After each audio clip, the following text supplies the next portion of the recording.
Lalgate police પથકની હદમાં Saiyedpura વિસ્તારમાં વિધવા મહિલાના ઘરમાં લૂંટના ઈરાદે ઘૂસી જઈ વિધવા મહિલાની હત્યા કરી લૂંટ વિથ મર્ડરના ગુનાને અંજામ આપવાના ગુનામાં ઝડપાયા બાદ કાચા કામના કેદી એવા પેરોલ ફરલો કરી ભાગી છૂટેલા હત્યારા લૂંટારોને 1600 કિલોમીટર દૂર યુપીના સંત કબીરનગર જિલ્લામાંથી નાયબ પોલીસ કમિશનર ઝોન 3 એલસીબીની ટીમે ઝડપી પાડ્યો છે।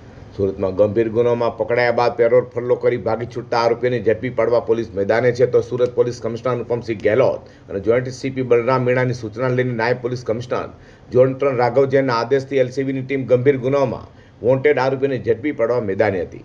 ત્યારે લાલગેટ પોલીસ મથકમાં લૂંટ વિથ મર્ડરના ગુનામાં પોલીસ સાથે ઝડપાયા બાદ કાચા કામના કેદી એવા અહેમદ ઉર્ફે બિસ્મિલ્લા મહેબૂબ આલમ ખાન પેરોલ ફરલો કરી ભાગી છૂટ્યો હતો।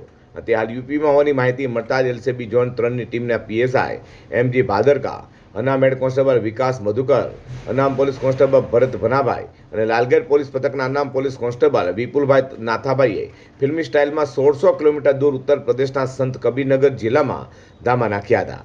પોલીસની નજરથી બચવા ત્યાં મજૂર તરીકે છુપેલા હત્યારાને પકડવા માટે સુરત પોલીસે પણ વેશપલટો કરી સ્થાનિક વેપારી અને મજૂર બનીને ગુપ્ત વોચ ગોઠવી હતી।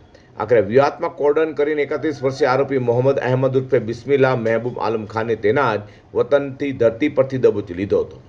હત્યારો મોહમ્મદ અહેમદ ઉર્ફે બિસ્મિલ્લા પોતાના વતનમાં મજૂર બનીને રહેતો હતો અને જૂના ઓળખીતાઓ સાથે સંપર્ક તોડી નાખ્યો હતો। જોકે સુરત પોલીસે તેના જ વતનમાં મજૂર બનીને તેને ઝડપી પાડ્યો છે।